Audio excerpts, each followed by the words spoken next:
अस्सलाम वालेकुम dear students. जो स्टूडेंट्स भी नस्ट एनईटी 2 टेस्ट की, यूईटी के ई कैट टेस्ट की जो कि मार्च के फर्स्ट वीक में कंडक्ट होने जा रहा है, या एनटीएस नेट टेस्ट की एक प्रॉपर वे से प्रिपरेशन करना चाहते हैं, तो हमारा बैच 3 चंद दिनों तक स्टार्ट होने जा रहा है। इसमें लिमिटेड सीट्स हैं। आप इस दिए गए कॉन्टैक्ट नंबर पर रब्ता करके अपनी सीट रिजर्व करवा सकते हैं।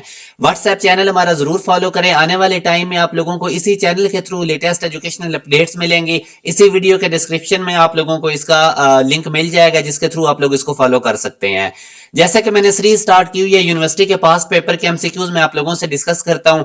आज का क्वेश्चन है कि आपने रेशियो ऑफ फोर्सेस बतानी है जब दो चार्जेस के दरमियान मीडियम एयर होगा टू द फोर्स, जब दो चार्जेस के दरमियान मीडियम एक डाई इलेक्ट्रिक होगा जिसका कि कांस्टेंट के है। तो अब अगर आप देखें तो हमारे पास पहले केस में दो फोर्सेस के दरमियान में मीडियम एयर है। तो अगर हम देखें तो Q1 Q2 ओवर जी, वैसे तो के Q1 Q2 over are square होता है, के बेसिकली 1/4 पाई ई नॉट के इक्वल होता है एयर के केस में, जब मीडियम दो चार्जेस में एयर होगा। और जब के इसके साथ कोई और एयर के साथ कोई और डाई इलेक्ट्रिक आ जाता है बिटवीन टू चार्जेस, तो फिर साथ एक के भी आता है।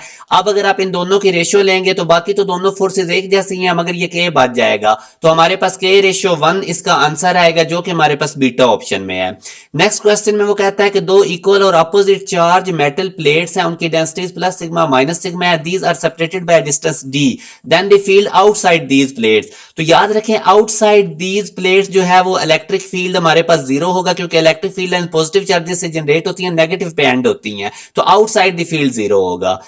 तो इसी तरह नेक्स्ट क्वेश्चन अगर हम देखें तो if an electron is brought towards another electron, क्योंकि दोनों इलेक्ट्रॉन्स पे नेगेटिव चार्ज है, जब हम उन दोनों को करीब लेकर आएंगे तो हमें वर्क करना पड़ेगा। वो वर्क इलेक्ट्रिक पोटेंशियल एनर्जी की फॉर्म में इनमें स्टोर होगा। तो यूं हम कहेंगे कि जो इलेक्ट्रिक पोटेंशियल है वो हमारे पास इंक्रीज होगा जब दो इलेक्ट्रॉन्स या दो प्रोटॉन्स हम एक दूसरे के करीब लेकर आए। इसी तरह नेक्स्ट क्वेश्चन है कि a point charge is kept at the centre of a metallic insulated spherical shell, then. तो जाहिर है अब मैं आपको ये डायग्राम में बताता हूं कि अगर हम सेंटर के ऊपर हमने चार्ज रखा हुआ है और ये चार्ज वो कह रहा है कि पॉइंट चार्ज है, तो ये अगर फॉर एग्जांपल हम इसको लेट्स सपोज करते हैं पॉजिटिव है, तो ये जो स्फीयर की इनसाइड सरफेस है इधर नेगेटिव चार्ज इंड्यूस करेगा और आउटसाइड सरफेस पे पॉजिटिव आ जाएगा। अब ये पॉजिटिव नेगेटिव एक दूसरे को कैंसिल आउट कर देंगे। तो अब चूंकि सेंटर में तो चार्ज पड़ा हुआ है, इस वजह से फील्ड लाइंस बाहर को निकलेंगी, तो हमारे पास इलेक्ट्रिक फील्ड भी नॉन जीरो होगा और इसी तरह आउटसाइड पे इलेक्ट्रिक फील्ड भी होगा और इलेक्ट्रिक पोटेंशियल भी इनसाइड स्फीयर होगा। तो अगर कोई चीज हमारे पास जीरो होगी तो वह net induce charge on the sphere is zero होगा, क्योंकि ये पॉजिटिव नेगेटिव एक दूसरे को कैंसिल कर देंगे।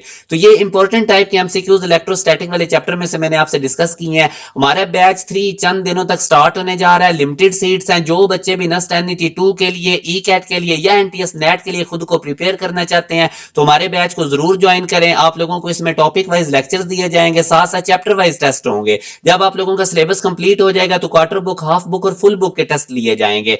और इसी तरह याद रखें कोविड के बाद से यूनिवर्सिटीज एंट्री टेस्ट और फर्स्ट ईयर के मार्क्स की बेस पे आप एडमिशन दे रही हैं। आगे चल के आप पे बोर्ड के एग्जाम का प्रेशर होगा। कुछ यूनिवर्सिटीज ने तो बोर्ड से पहले ही अपने टेस्ट ले लेने हैं, जिस तरह यूईटी है या मोस्टली नस्ट की सीरीज भी बोर्ड से पहले एंड हो जानी है। तो आप लोग ये जरूर सेशन ज्वाइन करें। इस दिए गए कॉन्टैक्ट नंबर पर रब्ता करके आप हमारे बैचेस की डिटेल्स ले सकते हैं। अपना ख्याल रखिएगा। अल्लाह हाफिज।